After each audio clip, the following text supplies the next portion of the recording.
Hi, I'm Ashley Taylor, and this is my portfolio for ITP 3354 ASL to English.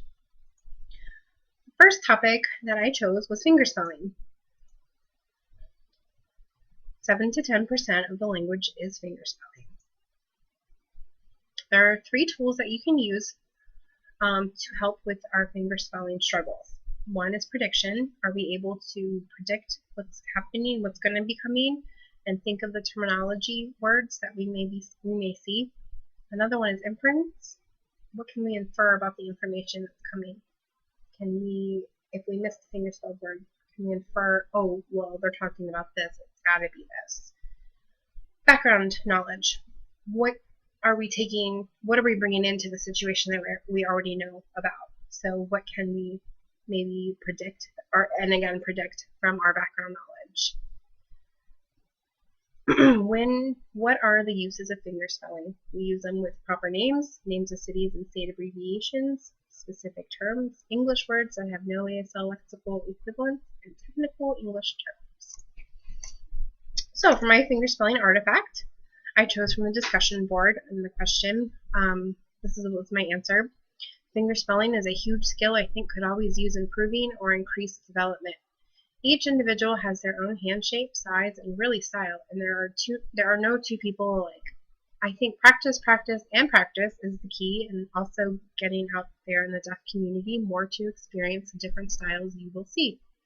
I remember one of my ASL classes the teacher had told us to sit in a different seat each class so we could get the exposure of the different angles of the hands. And now looking back, I'm realizing that this was such a great idea. I think age also has an effect on fingerspelling. We could be interpreting for children who are still developing their language and may not know how to spell certain words, and their fingerspelling may be a little slurred. And that's where the other tools come in, of prediction, inference, and background knowledge. Fingerspelling will always be one of those challenges, but by using those extra tools and getting the exposure and extra practice, it will eventually seem to run smoother, I hope. And I liked the comments I got from them. Carolyn had wrote, great point about the different angles of fingerspelling. Amanda had wrote, I think you made a good point with children, how they might not spell certain words correctly, or they might not be clear when fingerspelling. And then Tiffany wrote, I enjoyed reading your post. I agree that age has an effect on fingerspelling. So I chose this because I felt like I had a good grasp on the concept of fingerspelling. It is a very important part of interpreting because it is used a lot to us, I feel. Maybe not compared to the deaf community, but it is a challenge, and this can really be a struggle. So I thought I did good, kind of really expressing good ways of using it and what we can do to improve. The next one is ASL expansion. There are 7 features. They are contrasting, faceting, reiteration, utilizing 3D space, couching, explaining by example, and then describe, then do. And for this one, I'm just going to be explaining the 2 that I had used for my artifacts, and that was also from the discussion board. And that says, the 7 features of expansion are contrasting, faceting, reiteration, utilizing 3D space, couching, explaining by example, and describe, then do. For this discussion, I'm going to be explaining more in depth about reiteration and utilizing 3D space. Reiteration is when a sign is repeated at the end of the same sentence or sentence to emphasize or clarify the information. An example would be, this statement is emphasizing that I'm talking about my mom. My mom is the one that lives in West Virginia. But when we are voicing this information in English, we wouldn't voice the repeated word since that would sound unnatural in English. The second feature is utilizing 3D space. This feature is very visual and is used to describe spatial information or directional information. It is like creating a picture to express the information. An example would be,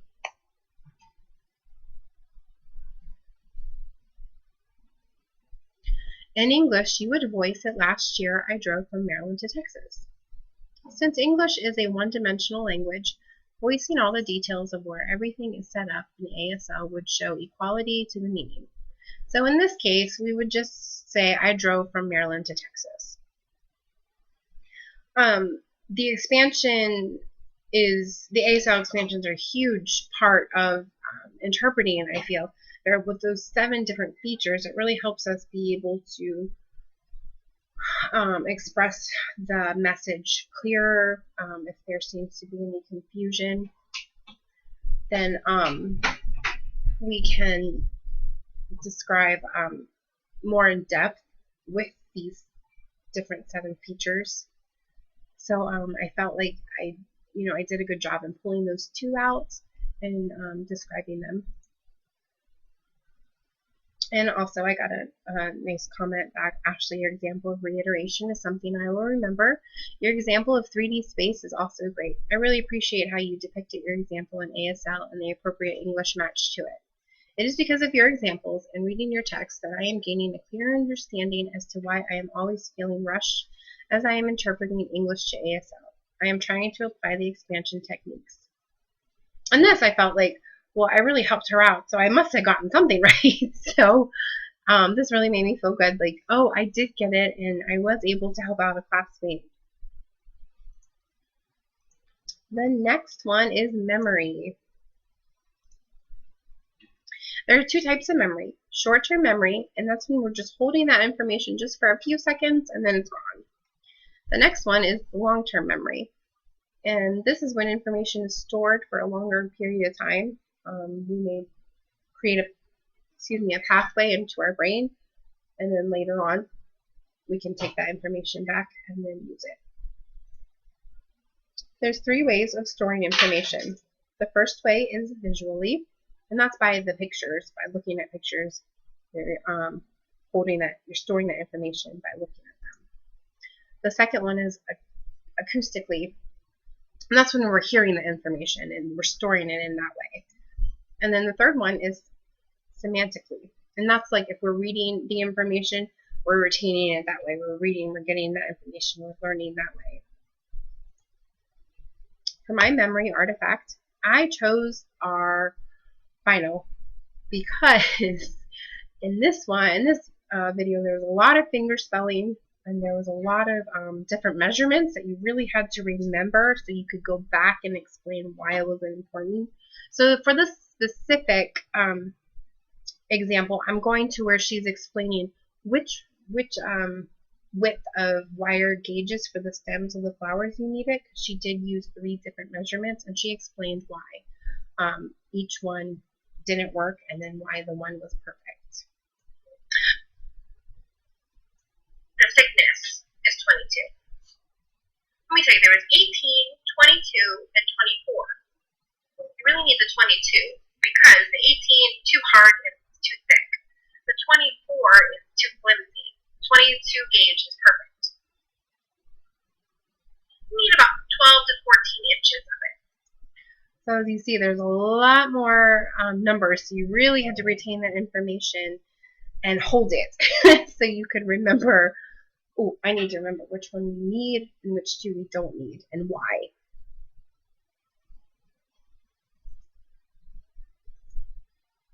The next one is mental energy, and I know that the memory and mental energy were together, but I felt like separately they were both equally important because of all the processes that's in the interpreting process.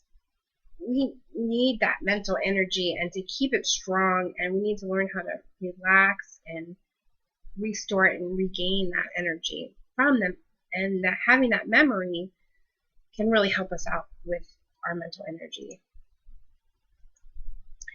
So some questions about mental energies. Do we know the information ahead of time? So when we're walking into a situation, are we able to know what that information is? Do we know anything going in? Or are we going to use all that energy to try to, okay, here we go, I'm going to try to keep up with the presenter? Also, are you using it up trying to keep up with that information? So are we only using it for that one step of that process, and then now we're tired in the other processes? That could really hinder our interpretation. Is more being used in one area of the process, or is it evenly distributed? I think it's important to evenly distribute it, because if we don't know that information, something is going to lack, and then we're going to strain and wear out, and then that's when the errors and the mistakes come, and the frustration, and then the self-doubt. So it's important to keep that mental energy evened out. The mental energy artifact I chose was from the discussion board, and I had written, the first person that popped into my head while reading this chapter was Sherlock Holmes from the series. I hope some of you know what I'm talking about, but he can look at someone for only a few seconds and tell their life stories from those few moments, or just looking at them. His memory is also vast, like his own personal library. If only my mind worked like this. As interpreters, our minds are the motherboards in the process. It is at a constant go. There are so many steps required for the mind to do in the interpreting process that alone can cause fatigue. What I think that Giles meant is, if we don't allow our minds to relax and find the ability to let go of unneeded information, we are quickly going to be overloaded, and then our interpretations will suffer, like he mentioned. I also believe that in order to keep our mental energy from running out, is that we should be prepared to the best that we can walking into an assignment. For example, if you're walking into an assignment that was an anatomy class and they were learning different parts of the body that consisted of very long words, and you walk in not looking over the information ahead of time with little to no previous knowledge on the subject, you're going to use a lot of the mental energy. Overall, I think if we prepare ourselves and learn how to use our minds in a way that we aren't overloading, and our interpretations won't be compromised. And just some of the comments, I just felt like, it was important. I did understand it, and it's so important to, in the interpreting process, to be able to use that energy evenly. The next one is consecutive interpreting, and I know we didn't specifically get into it, but we did use it in the beginning of the class, and I thought, well, this really, I learned so much doing this part. Consecutive interpreting, and that's when you're interpreting one big chunk or source message at a time, and then you're interpreting it into the target language. The benefits of it are fewer errors, it allows you to have more processing time, and relieves parts of the brain from working in other processes of the interpreting process. And I'm going to show you the part of my video.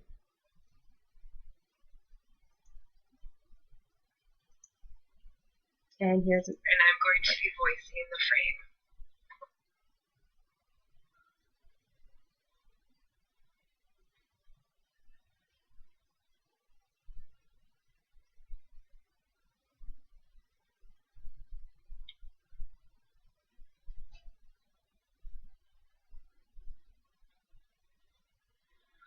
I live in the South. My family and I live in South Dakota.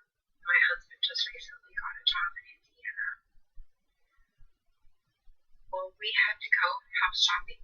So we packed up the kids and we followed my husband down. So that gives you a little bit of an example of what I picked for consecutive. And I was sick at that time, and I also pushed through it. So I thought that's important too as an interpreter. But I thought the whole process of learning consecutive interpreting, wow, what a difference.